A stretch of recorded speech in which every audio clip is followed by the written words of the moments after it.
Welcome to the Hockey Podcast. I am Luke Lipinski. And I am Doug Cannon. On this week's show, we look at Philadelphia and ask why. That's right, THP fans. You have just tuned in to the Philly Cast. Stay tuned for more Hoagie news, along with some NHL news. All that, plus why Matt Moulson could be on the move again, and lots more. Let's drop the puck on episode 23. Episode 23, Doug, how's it going this week? It's going good, man. Going good. Seems like we just did this. About a week ago, yeah. About a week ago. Who's the best 23 in the NHL? Oliver Ekman-Larsson right now. Got to be. The kid's a Wunderkid. A Wunderkid. A Wunderkid. A little foreign feel to the show there. I like that. But he's Swedish, not German. That's true. That's very true. Well, we've been forced into the habit of talking about Philadelphia. Go ahead, say what you're saying. And I was just going to say that. It's just like we made a conscious effort off air last week, say, look, we keep talking about Philadelphia. Do we really need to keep talking about Philadelphia? We don't. They were driving towards irrelevance is basically where they were going heading into this week. And they might still be. But they got at least one more week. And, in fact, they were heavy in the news this week. If it's not their front office, the guys on the ice find a way to get themselves in the news. Yeah. Well, they did this week a couple times. So let's just tee it up and go. Start with Ray Emery. Wait, let me check how many goals Claude Giroux has while you start talking about Ray Emery. Oh, still 0. Okay. I'm a big fan of Ray Emery. You are. You've said that in the past. I've said that in the past. I was very impressed after his stint with Ottawa, and it went south. And then he played in Europe, and then he fought his way back, and he was a solid backup in Chicago behind Crawford. Lost one game last year. And then he signs a deal of a deal if you're a GM as a number one goalie with Philadelphia. I'm like, wow, he didn't ask for much. Yeah, Philadelphia was in a tough spot because they were technically over the cap at that point. They still needed a starting goaltender or at least a guy that's going to play half the games, and Ray Emery gave him a real nice deal. Right. So I went, there he is. He's turning things around.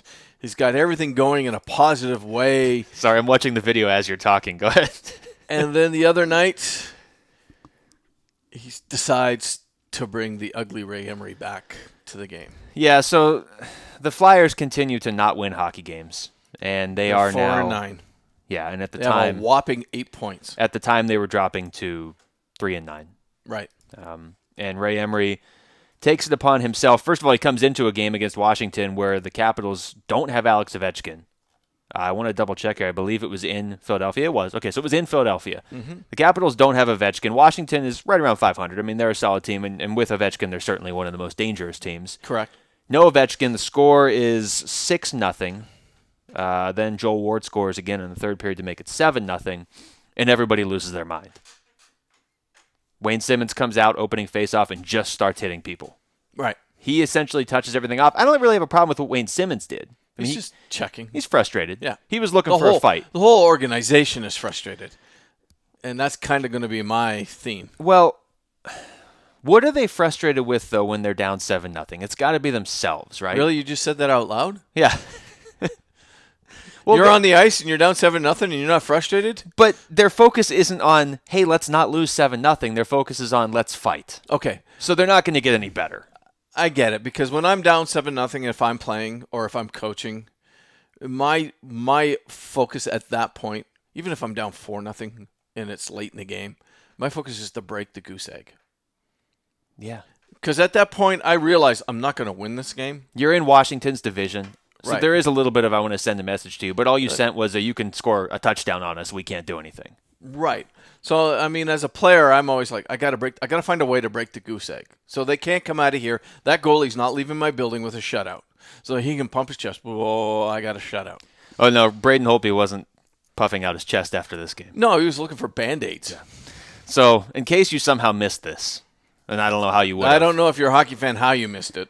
Simmons kind of touches everything off. There's a lot of fights. Again, that's hockey. You're gonna get some frustration out. I didn't see the whole game leading up to this. I have a problem with Philadelphia if they are upset at the Capitals for scoring. I mean, if you don't want the team to score 7 goals on you, how about you try playing defense? Yeah, lock it down. So then Ray Emery comes out to challenge Braden Holtby. While Simmons is fighting. Yes. Oh, it's like slap shot. It's a scene out of slap shot. Right. So he comes down, challenges Holtby. Ray Emery can fight. There's no denying that. Goalie or non-goalie, he can fight. by all accounts, Braden Holtby said, I don't want to fight. And generally, Well, not all accounts. Ray Emery himself in his post-game comments said he told me he didn't want to go, and I told him, get ready to defend yourself. yeah, which is great. I mean, that's just fantastic for the sport. First of all, now you're breaking unwritten rules. You're one of the worst teams in hockey. Right. So how many different ways can you disgrace the game in one night? And your franchise. Yeah. I think. I mean, if a guy says, I don't want to go, I don't want to go. Phil Kessel. Unwritten rule number 1 in hockey, fighting. Right. But this is what people don't get. And then here's another side branch of this that's going to cause a problem. The casual fan or just the casual sports fan is going to look at this. There's going to be them. I've already heard them. And say it's disgusting. Shouldn't have fighting in sport. Right. This isn't fighting. There are unwritten rules. Your guys on your team that fight, it's one of the weirdest things, but they'll go out to dinner sometimes after the game. Mm-hmm. I have a brilliant story that relates to that, but let's stay on track first. A guy says he doesn't want to go. Then you have to respect that and say, okay. You might give him a shove or two or chirp at him a little bit and make him feel bad, but you don't go. Or how about this idea? You don't respect that. Then when he's on the ice, you keep hitting him in the back of the head. That was brutal. And then you get named the third star of the game. All right, so let's take it back a couple of steps before we get way ahead of ourselves. Okay. So the guy says he doesn't want to go. Too bad, you're going to fight anyways. So you start the fight. You rip his helmet off. You start wailing on the guy. Then he drops to his knees, face facing the board, and you're just rabbit punching the back of his head. Yeah, so now you've broken the laws of all fighting, hockey or not. Right. A guy's down. There is no need at that point whatsoever to hit him again. Ever. Flyers fans cheer. You won. You know my thought on Flyers fans. Philadelphia fans boo Santa Claus, so that doesn't surprise me. They cheered an injured Michael Irvin, if you want to go over to football, and I'm certainly not a Michael Irvin fan, but that was classy and tasteful as well. And yeah, certainly they're cheering this. Now, I'll give the fans a little bit of a break. They're not going to see wins apparently this year, so they need to cheer for something. But it's a joke on so many levels. The Flyers have the talent, as we've said on the show numerous times, to be a playoff team and a team you don't want to play in the playoffs. Mm-hmm. Instead, they're more caught up doing this. So they're going to keep losing, and now they're going to just break all the unwritten rules. The fact that he was the third star in a game where he faced 15 shots and let 4 of them in is a whole new joke on a whole nother level. What is going on? So then we go back to who selects the 3 stars. I'm guessing Ray Emery. Well, I would imagine because it was at Wells Fargo Arena, it's the Philadelphia organization. Yeah. But then, again, what does that say right now about the club when they, in their mind, think that Ray Emery is the third star? The only reason he's named third star is because he fought. Yeah. And it wasn't a fight. And it wasn't a fight. It was a guy that didn't want to fight. That was a bully. It was. The bullying is a good way to put it. And I'll give them maybe the benefit of the doubt that they don't know that Holtby said, I don't want to fight at the point where they're voting on the 3 stars. Fine, but once he goes down, you stop. And you're punching him in the back of the head. Right, you stop. Like the team or whoever voted, I don't know that it's the team, but whoever voted just made this game that much more of a joke. And I've told you off there, I was talking to a friend of mine who's a big hockey fan, and he said, this kind of stuff hurts the game. Absolutely. And there's no debating that. I had the same conversation with guys I coach with, and you and I talked about it Tuesday. Tuesday was opening night for the NBA. And we said, okay, well, there goes all the hockey highlights on ESPN. The NBA season started. It's going to be basketball, football. But this highlight will make it. You know, guys getting hurt, guys getting in a fight. Ray Emery, because he's a goalie, goalies usually don't fisticuff that often. Now they're going to make the highlight reel on ESPN, and that's what the casual fan or the non-hockey fan is going to see representing our game. Now, and that's going to be it. They're going to get 10 seconds, and it's going to be Ray Emery. Do I think fighting has to be eliminated for the game? Absolutely not. No, this wasn't fighting.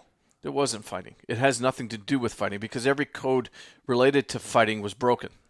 I think most people who truly care about the sport of hockey, it's kind of a fraternity in a way where no matter what team you're pulling for, you want the sport to do well. Mm-hmm. And the sport is fine, but just you want it to grow with the mainstream sports fans. Mm-hmm. And so as just a fan of the sport, I don't care if Ray Emery's frustrated. You got to put the greater good in front of you. That doesn't mean you can't go out there and challenge him to the fight. And if he wants to fight, doesn't mean you can't fight him. But when you're just out there running around like a clown, that's not going to – what are you going to do? Well, and I agree. And there's just so many different ways to deal with frustration. Like when somebody does something bad in men's league, when I'm playing a hockey game, and we're going, oh, dude, come on, really? You just did that? We look down the bench and we go, you're our best player. You're our best player. You're our best player. I'm gonna sit here and I'm gonna drink my water bottle and miss 4 shifts because you're gonna go out there and you're gonna play and you're gonna dominate that team and you're gonna score and you're gonna score and you're gonna score. The scoreboard is the loudest voice you have. It surpasses any other voice. End of story. And again, I don't have a problem with Wayne Simmons going out there trying to fire his team up. That is hockey. You're down 7-0. It's a clean body check. Somebody might take offense to it. It's a few clean body checks, but yeah. But who cares? He's looking for a fight, and that's fine, because that is where fighting does come into the sport of hockey. He wants to fight. He wants to sort of, vent some frustration. He also does want to send a message of, you're not going to push us around. This is an off night for us. Everything Wayne Simmons did, in my mind, completely acceptable, and I get why he's doing it. Right. And everything Ray Emery does up until the fact that Braden Holtby's laying on the ice with his back turned to him and he's punching harder. That's wrong. It's just I don't get what he's doing. And you're right. He has a great story that he came back. He's the sort of player you root for. I don't know if he just snapped in the moment. So I don't know if I have a bigger problem with that or the fact that he was the third star in the game. I think that ownership, front office management, and coaching, they've got to sit down and figure out what they need to do to turn this club around, because we don't want to talk about them anymore, but they're making it really, really hard not to talk about them anymore. Well, and for all the wrong reasons. I think that the biggest thing to take from this is, like you said, the typical sports show that isn't, on the NHL network, or it's not a hockey-based show, is going to show that fight and has shown that fight. I mean, it's already been all over the place. Saying why our sport is a gong show. But all these great goals that were scored over the weekend, you're not seeing them anymore. Nope, absolutely not. You're listening to The Hockey Podcast. Feel free to email comments or questions to the show at our email address, thehockeypodcast@gmail.com. All right, segment 2. We can finally move away from Philadelphia now, Doug, and talk about... You just lied. The Flyers. I don't know. Maybe we should move to Philadelphia and do this podcast. It's unavoidable this week. It really is, because last week we had the Buffalo... Islanders trade. Islanders, thank you. This week... Are the Islanders really that forgettable? Yeah, they are, actually. Yeah, okay, I'm sorry. I like the They Islanders. beat Boston, though. They are a team that's I have a friend who's fun an to watch. Islanders fan. That's the only reason I know. He's like, we beat Boston. Good for you. You know an Islanders fan? That is impressive. Yeah. Because most people from New York that I know are Rangers fans. Well, his wife is a Rangers fan, so that's not a happy family. Yeah. Okay. So last week we had the Thomas Vanek, Matt Molson, couple draft picks trade. Correct. This week we have Philadelphia and Colorado making a deal, and I think we should say right now, next week, no Philadelphia talk, no matter what they do. Even if they somehow win the Stanley Cup this week. We can squeak him news and notes, though. All right. If something happens. Nothing in the first 2 segments. Nothing in the first 2 segments. Oh, God. Okay, go. As much as I don't like what I saw from them on Friday against Washington, right. I like this trade for the Flyers. I think this was a smart move by them. They get Steve Downey from the Colorado Avalanche for Max Talbot, and that's it. It's just a straight 1-for-1 swap. Okay, so now finally Philadelphia does something right. What is going on in Colorado? I wish I had an answer Other for than you. they're winning. Well, yeah, it's tough to question Colorado because they're 12-1 right now. Yep. Their one loss coming to Detroit, which I think is acceptable. It's respectable, yep. Steve Downey was a part of what they were doing. 7 points in 11 games. He was skating a lot with Matt Duchene and Ryan O'Reilly on a line that was one of the best around. And he's a physical player, so he gives you that presence. There's not a lot of guys. Go away. Well, you and I were talking about this last week. You have the guys out there that can be physical and they can hit and they can throw their weight around and they can fight.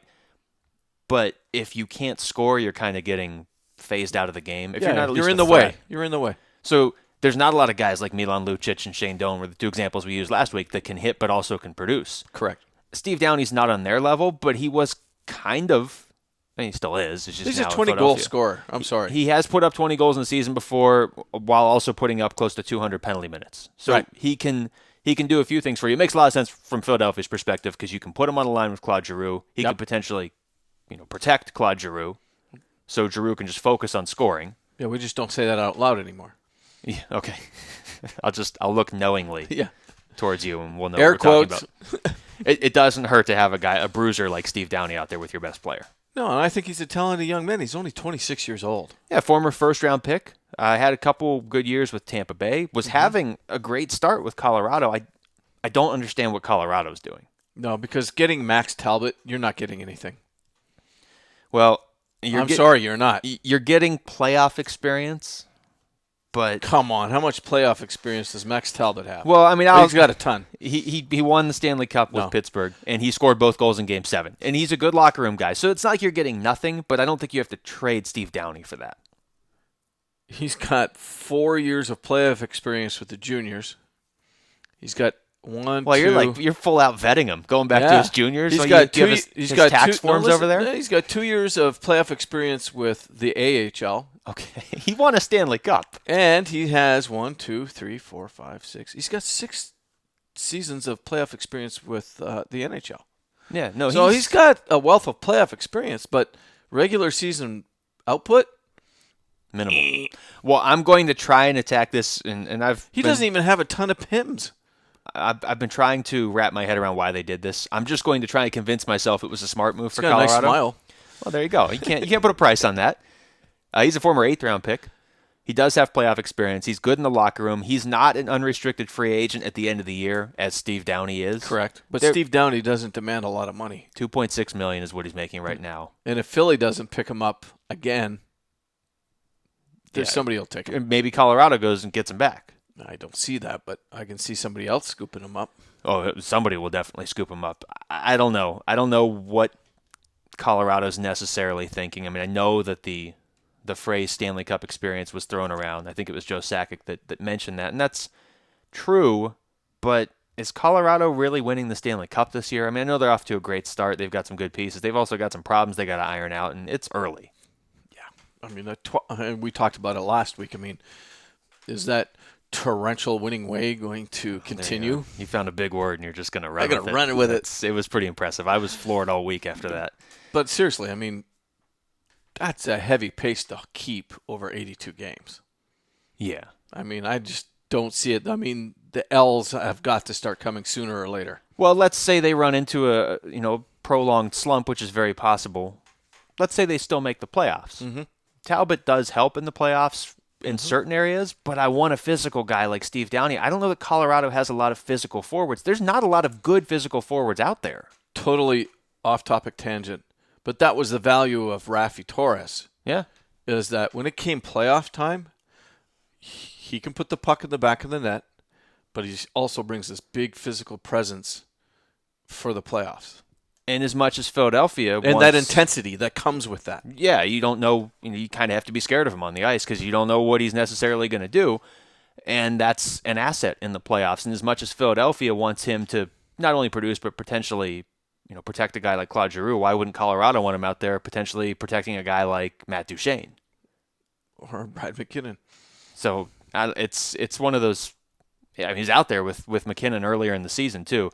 I don't know. I know that I like it for Philadelphia, except he got hurt in that fight on Friday night, and he has a concussion, it sounds like, and possibly, this is debated, but a broken orbital bone as well. So after all that, you make the right move, and then, first of all, that sounds extremely painful. And second of all, he got hurt in a useless fight with Aaron Volpatti of Washington. Well, that just means as a hockey player, he'll be out for a game. Yeah, he's probably going to be back by the time you hear this. Yeah. But again, it goes back to what we talked about in the first segment. Philadelphia has to find a way to fix whatever bad karma they have, because they clearly have bad karma. Things are not – we just said it. We both agreed that this is a good move for Philadelphia, a questionable move for Colorado. Now he's hurt. That black cloud is just not going away. The sun is not shining on this club for whatever reason. And I don't want to hammer on the fight, but it's the same fight that happened with Ray Emery. I mean, as Emery's fighting, it's that same night where there's all that just unnecessary physical contact, and that's where It your guy wasn't gets the only hurt. fight. There was like 4 or 5 fisticuffs going on at the same time, and it's just like, the fighting aside, it's just that there is some kind of negative cloud that this club cannot shake. And I don't know if it comes from Mr. Snyder. I don't know if it comes from Mr. Holmgren, but something's got to change to find a little bit of light behind the cloud, because that cloud is not letting that sunshine come through. If it's going to change, that was very poetic, by the way. You like that? If it's going to change, it has to start with Drew. I mean, this is your captain. As much as I joke about him on this show and how he's not the greatest player in the world. Is he the next trade? And never was. No, he's got to be Claude Giroux, because as ridiculous of a statement as that was, that he was the greatest player in the world, he should be one of the best 10 to 15 players in the NHL. I don't disagree with that statement. And he doesn't have a goal yet. He still doesn't have a goal. 13 games in, and he doesn't have a goal. You're paying him to score goals. That's his number one contribution. Well, yeah, and I've been a Claude Giroux fan. I mean, I like the way he plays and what he can do. But you're right. I mean, what is going on? And again, it goes back to my poetic statement, is like this black cloud. Where is it coming from? Why is it there? What do they need to do to shake that, to get some positive energy around this club and get going? Colorado, we've both said, we don't really understand why they made this trade, but I will say this. I do like that Colorado's a team that's been down. I like when the teams that have been down get better and they make themselves players in this league. And Colorado is a player in this league right now, and certainly in the playoff race. I know it's still early, but I do like that they made a move that they think will make them better in the postseason, whether they get there this year or not. I like that they at least are thinking that way. I don't like the move, and I wouldn't have made it, but I do like the thought process behind it. That's a good way to put it. I never really looked at it that way. Okay, I just, I made a few snide, sarcastic comments about Max Talbot. That doesn't sound like you at all. But you're right. He does have the playoff experience, so bringing him onto the roster wasn't, he's going to produce me 50 points during the 82-game season. I got him because I need him post-regular season. I don't think it's a money dump, which some people said, because Downey doesn't cost anything. Right. He's not an expensive player at all. So Claude Giroux has 6 assists. Yeah, well, in 13 games. It's not going to cut it. I mean, that's fine, 6 assists in 13 games, but you got to add 5 goals on there if you're Claude Giroux. Well, I mean, his best season was 11-12. He only played 77 games, but he had 65 assists and 28 goals. He's got to be that So he's guy. Clearly an assist guy. Yeah. His assists always outnumber his goal tally throughout his career. And that's fine. That was the year. I mean, everything went right for the Flyers that year. Scott Hartnell was a goal scorer, which is not typical, and he hasn't really done it since. And it's not happening, because hence he's not on my fantasy team anymore. Oh, but he was. Yes, he was. I don't know. Claude Giroux last year, 48 points, 48 games. 76 points the year before, 2011-12. 93 points in 2011-12. It's still a very young player, former first-round pick. He should be up there with... He's not at the level of Crosby or Malkin or Datsuk or Ovechkin. Stamkos, no. No, he's not. He's not Jonathan Toews. He's not Patrick Kane. But he could produce just strictly points at the level just below those guys. And right now, he's just below most defensemen in the league. But a guy like Claude Giroux, his role is he makes the team better. Because guys that come to your team that get 50 to 70 assists are sharing the puck. That makes the whole team better. Not just him. Not right now, though. But not now. You're tuned into the Hockey Podcast. Follow us on Twitter at Hockey Podcast for even more hockey news. #do it. Final segment, news and notes. Our favorite. It is the greatest segment. The segment we always say is going to take 2 minutes, and it always takes like 35. It always ends up being 6 hours long. So let's start hour 1 of the final segment. Ryan Murphy, the hit on Derek Dorsett over the weekend. Okay, so when I first saw that hit, I'm watching it with my boys.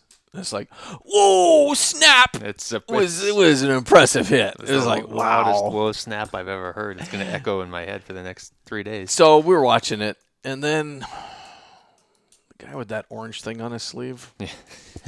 You're a sworn enemy. Throws his arm up in the air. Like he just doesn't and care. And I'm like, well, dude, really? 2 minutes 4. Here it comes. Clipping. Clipping. Sorry, I cut off the drum roll. Cut off the drum roll. Clipping. Just further proof that we don't edit this podcast. Otherwise, that wouldn't have been in there. Isn't that an NFL term? Yeah, at least he didn't call him for pass interference. True. It was a crazy hit. I mean, anytime It you was send a a guy it was- flying through the air. And most hip checks, when you give a guy a hip check, that ends up the guy going head over heels. It's usually, if it's an open ice hip check, if it's up against the boards, the guy just crush and falls. So did you like the hit or you didn't like the hit? I loved the hit. This was the most passionate I heard you about anything when we were putting together a I rundown loved for the show. hit. I didn't like the penalty. And then You don't like any penalty. I was a responsible individual, and I watched the replay, and I understood why he got the penalty. It's still a great hit. And the Rangers got all upset. How dare you? And then the coach, Vignon, was like, oh, that's a season injury. That's a career injury hit. I don't know why people do that. A little disappointed you didn't go with the French accent there and really kind of sell that, but that's fine. Sacre bleu. So I'm sure that's what he said. It Murphy was an did- entertaining hit. Murphy did get too low. Yeah, And when he bent down to do it, again, but the word intent. He did not intend to take him down that low on the leg. He went to do a hip check. He thought he had it, but if you look in the replay in slow motion, not in real time, you can see that he's down around the knee and around the thigh area. It's a little low. I understand. The call. Clipping, I don't know if that's the call. Tripping maybe because he was so low. But well, if you haven't seen the video, good luck finding it online. We had to find a clip of somebody watching TV in the background and it just happened to be on. I mean, it's an entertaining hit. I don't think Dorsett was hurt, but yeah, it's a penalty. yeah.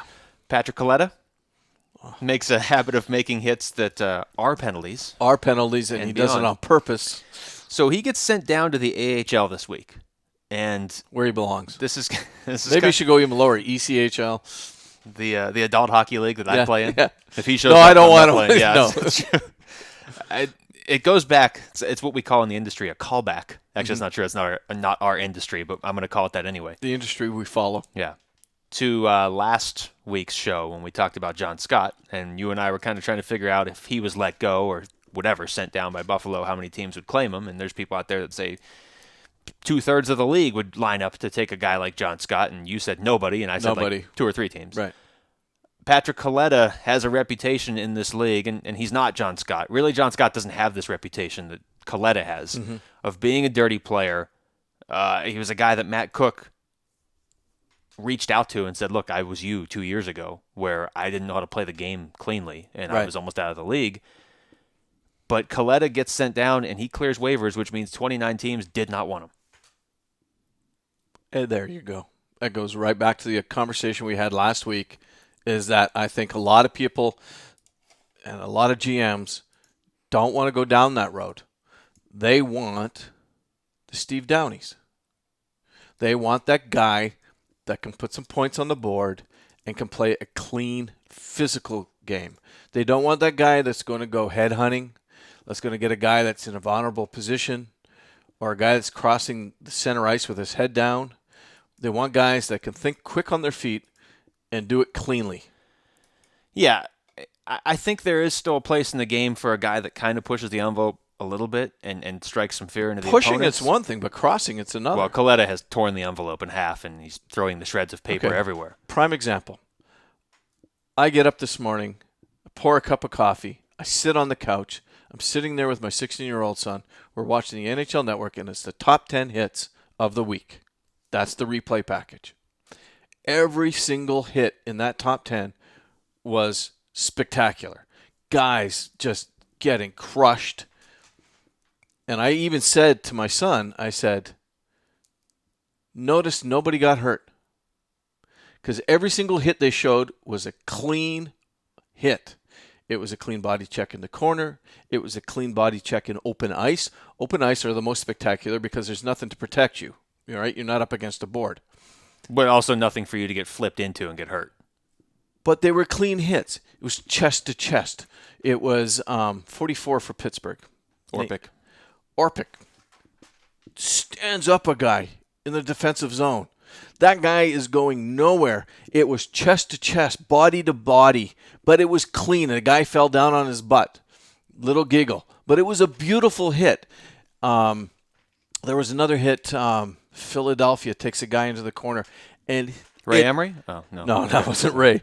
But it's a body check into the corner, and the guy he hit on Anaheim, his feet leave the ice, but the momentum was just all body against body, chest against chest, shoulder against chest. Not a single guy got hurt. Everybody that got hit got back up and was right back into the game. Generally speaking, and I'm sure you've been hit cleanly and hit people cleanly on the ice, when you get hit cleanly, it's more embarrassing than anything else. And it hurts a little bit. Sure. But you're usually, if it's I'm a not clean saying hit, it doesn't hurt, you're still able to but play. you're not injured. And that's part of the game. You're supposed to, if the guy's coming down, exactly, that's the distinction. You got to hurt him sometimes, but you don't injure him. You don't think a guy that plays NFL football is hurt on every single play? Well, they're injured on every play because their knees get taken out constantly. But even chest to chest, a lineman against lineman, boom. No, NFL players are insane. That's a whole different debate. But what It's I'm saying completely is that across the board. when they line up, they know that the contact is coming and it's not going to tickle. But they're not going to get a season injury off of a single snap. And that's what I'm saying. A clean body check, if it's done right and you do it right and you think it right, like if I go in a corner, and I said it last week, if I go in a corner and I see the guy's numbers, I'm rolling off. So what's the worst case scenario in that? Well, especially if he's in the corner, he just gets out of the corner. He gets out of the corner, big deal. And I seal him off. So I let him roll out of the corner. I take the angle. I seal him, and he's going nowhere. But he didn't get hurt. I didn't get a penalty, and life goes on. And so you're saying this in relation to Patrick Kaleta and that this is the antithesis of Patrick Kaleta? He's not thinking. And you even said it. Matt Cook picks up the telephone and says, "Bud, look, you just have to change this. You just have to change that. You'll have a lengthy career in the league, but you can't keep doing what you're doing." Yeah, because it is worth noting Patrick Kaleta, 2009-10 season, in 55 games, had 10 goals. So he is at least somebody that can put the puck in the net. We're not talking about a guy who's 1 goal in 6 years. Right. It's not his main focus, but I want to see if, he's got to be willing to change his game. And I thought the quote from Darcy Regier, I don't have the exact quote, but I thought it was really interesting in that he basically said, the game is evolving quicker than Kaleta is. And so this is really Buffalo's a good statement. GM. Yeah, that's a good statement. And he said flat out, Kaleta's already making some changes, but not quick enough. Okay, and so that's valid. He's not going to be on our NHL team right now, and they could still call him back up because he's their AHL affiliate. But right now, he's out of the league because he's playing dirty. Is he playing dirty, or is he just not thinking it? Well, maybe that's it. I wouldn't want to put that label on a guy. Maybe he's just not thinking. And I'm telling you, it's like when you go in the corner, you have to have the mindset, like, there's his numbers. I can't finish what I'm doing. I got to roll off. I got to roll off. I want to say it was Kaleta who, before the year, and Buffalo's had this problem in the past where they were kind of getting pushed around. I think it was Kaleta. They had Scott and Kaleta and Steve Ott who said, you're not going to push this team around.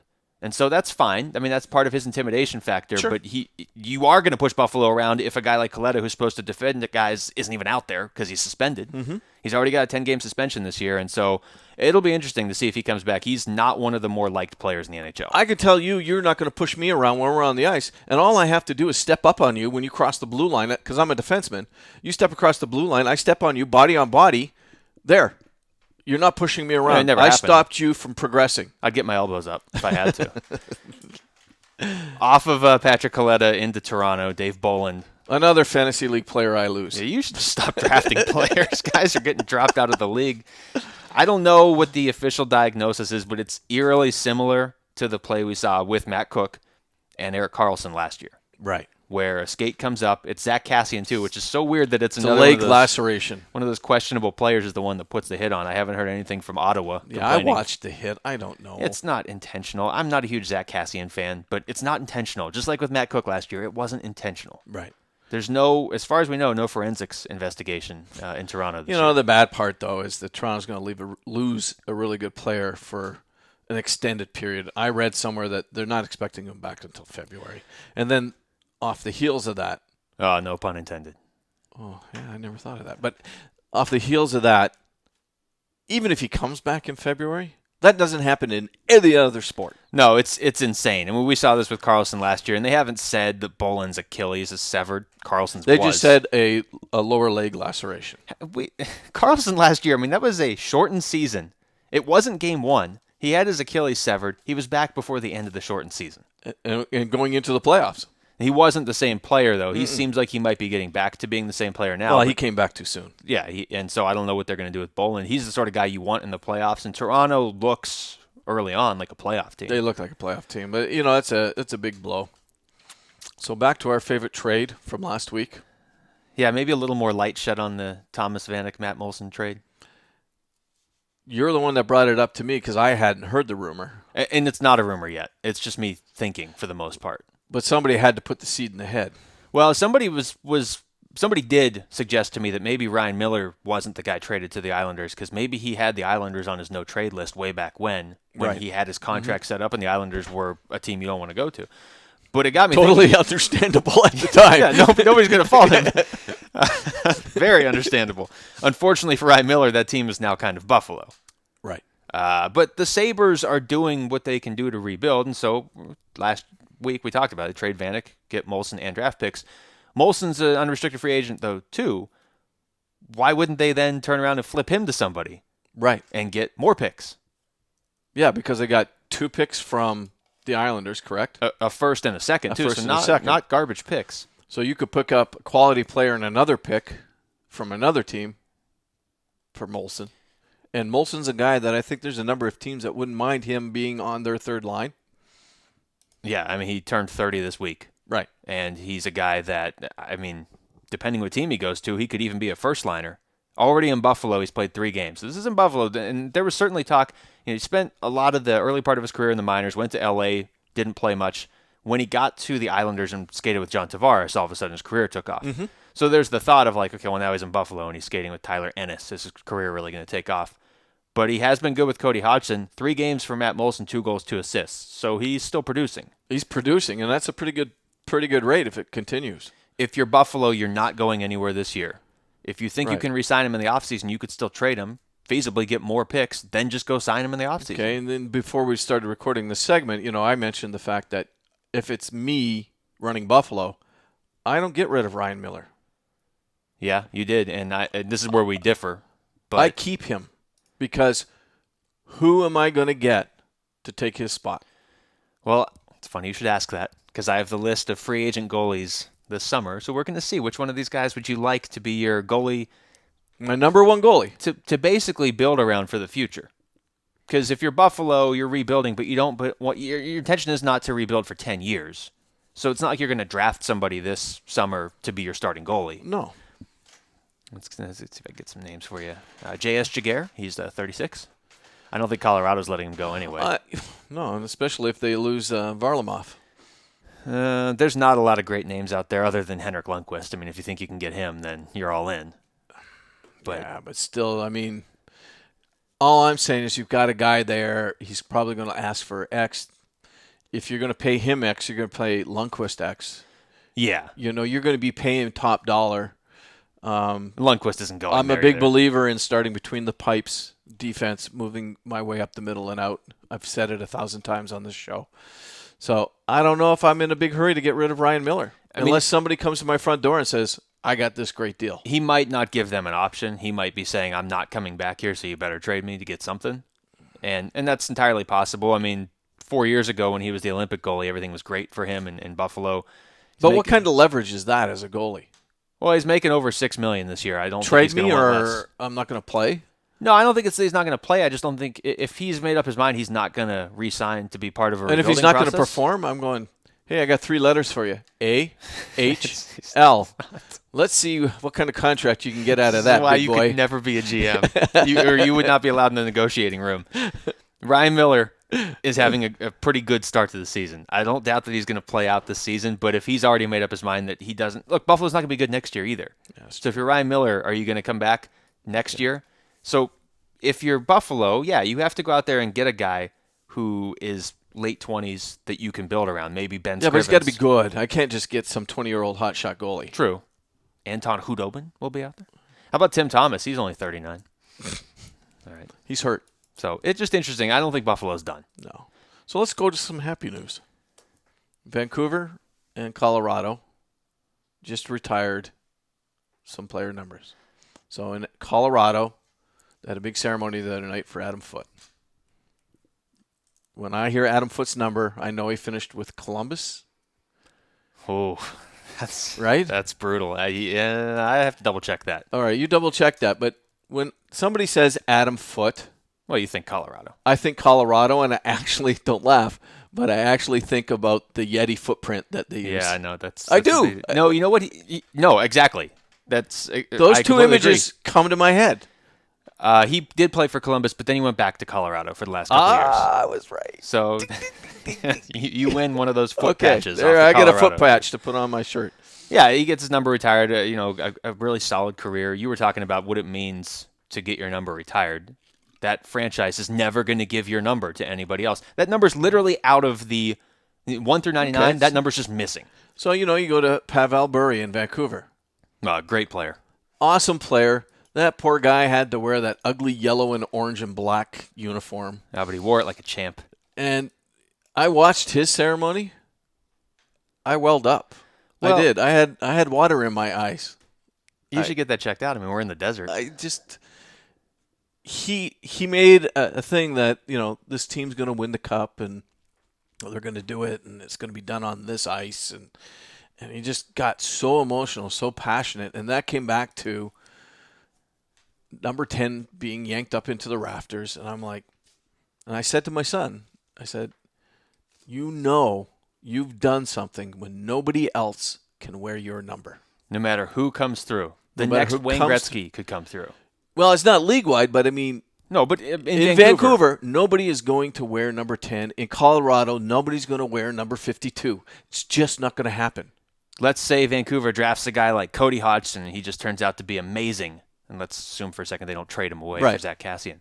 He's not getting number 10, no matter what his number He's is. going to growing go to up. Pat O'Neill, the equipment manager for the Canucks, and go, Pat, I want to wear number 10. And Pat's going to go, dude, that number doesn't exist.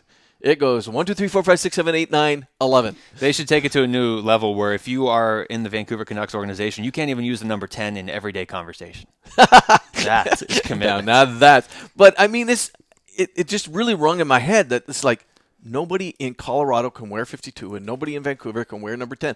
That number is done. It's been retired. Well, Pavel Bure was one of those guys that I grew up watching. Like, he was one of the players that I watched when I was really first getting into the sport, and I was not a Canucks fan. I kind of lived near Vancouver, and I pulled for other teams. But he's one of those players you respect so much. Like, I didn't like Vancouver, so rooting against Vancouver, he's scary every time he touches the puck. Right. And it was just a treat to watch that guy play. Right. I mean, just number 10, when he had the puck, he was flying up the ice. He was going to make And something flying happen. is a very descriptive word because that boy moved. And talk about living the life. He dated Anna Kournikova at some point in there. I mean, this guy, he should have his number retired in a number of venues. Speaking of Russians, our favorite Russian, we got to end our boy Nail Yakupov. If we could have bought stock in Nail Yakupov last year, we would have done it. So he scored a goal last week. Yeah. When we recorded last week's podcast, he had scored a goal. And nothing since. The Edmonton Oilers, what do they do at this point? Oh, I don't know. They are 3-10-2 as we record this, 8 points. They have the unfortunate circumstance of being in the toughest division all of hockey. They're in the Pacific. They're already 15 points out of first, and just being in the Western Conference, they're already 10 points out of a playoff spot. They're not going to make the playoffs again. No. How long are those fans going to be patient? Well, they're doing better in Buffalo. Well, okay. But Buffalo is now where Edmonton was 5 years ago. Right. And they're not really doing that much better than Buffalo. And what have we said over and over again on the show? Goaltending. Yeah, well, I don't know why they don't trade for Ryan Miller. But They've got to do something. And once that's fixed, with the talent they have up front, I think they'll see some success. But until that back end is fixed, it's not going to happen. I'm not an Oilers fan, but I do want to see them. I want to see them get better here at some point. And at what point do you have to worry that these young guys, the Taylor Halls, Jordan Eberle, Ryan Nugent-Hopkins, Nail Yakupov, all these young guys that you've been drafting over the years with the promise of we're going to be the next Penguins or the next Blackhawks who drafted these players who then evolve into a Stanley Cup winner, at what point do they just get used to losing? And that's their career. They're tied with Buffalo for the worst goal differential in the league at -23. Edmonton made the Stanley Cup in 2006. Mm-hmm. Lost in Game 7 to Carolina. They haven't been back to the playoffs since. It's not good. And I know it's early, And this is the team that's capable of rattling off some wins if their offense gets going. But do you see them making the playoffs this year in the Western Conference? No. I mean, they're the Not weak now. link. Not They're now. closer to the number 1 pick again. I expected more from Edmonton, to be honest with you, at the start of the season, just because they do have such great talent up front. And Edmonton did bring in a couple of vets, I thought, maybe to help settle down the locker room. I thought adding a guy like Boyd Gordon was perfect for that team. He's done what he does, and it's not enough. No. They're 1-5 at home. I mean, you have to defend your home ice. And I thought with LaBarbera, who's a solid backup goaltender, he's a solid individual. He was great for that room.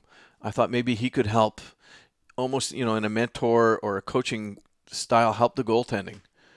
And obviously it's not. I mean, not with the goal differential that they have. And look, maybe they'll turn it around, but it's going to be tougher to turn it around in the West because every team in the West is dangerous right now except them. Okay, I'm going to say something that I shouldn't say. Oh, good. Okay, I'll clear the floor.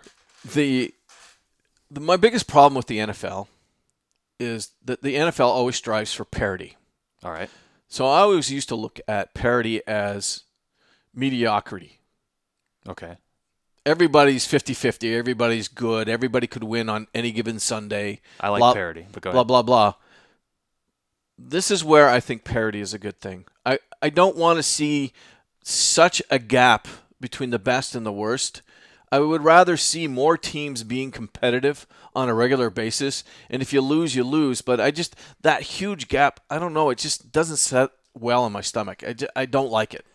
Well, I mean, if it helps, Edmonton is really the only team in the West that is getting that gap. Winnipeg and Calgary aren't doing great either. No. But Calgary is rebuilding. And they're at the very first stages. They're like the Western Conference Buffalo. Winnipeg is going to get to the point with Edmonton where, at some point you got to make the playoffs. Mm-hmm. But they don't have those number 1 picks stockpiled like Edmonton does. From there, everybody else in the West is competitive, so you get that parity. But, I mean, at some point, like I said, the Oilers, we're going to get to the point where this season their games aren't going to matter if they don't start winning. And then let's take it from a league perspective, a macro perspective, in the fact that when I have my fans tuning in to center ice and Edmonton's playing, I want people to watch the game. I don't want people going through the guide going, I'm not going to watch the Edmonton game because they're no good. I want them to be able to pick any team on any given night and say, I have a competitive battle. Because that's what's going to get people to come back and watch the game over and over and over again. You don't want people tuning out because that team's horrible. Well, just from the Edmonton perspective, there's great fan base up there in Edmonton, but I think at some point they're going to get frustrated with this because they were patient very early on. It was like, okay, look, we have to empty the cupboard, we have to start over, we're going to draft this Taylor Hall kid, and we're going to start our rebuild, or we're going to draft Jordan Everly, and they got those guys. I mean, they had Magnus Pajärvi, who was supposed to be good, now he's not even there anymore. Right. But it's not translating into actual wins. No. So at some point, your fans are going to get really frustrated. I think so. I agree. That's it for episode 23. Join us next week as we look ahead to a new season of 24/7, finally. And I promise, no more Yakupov, no more Philadelphia.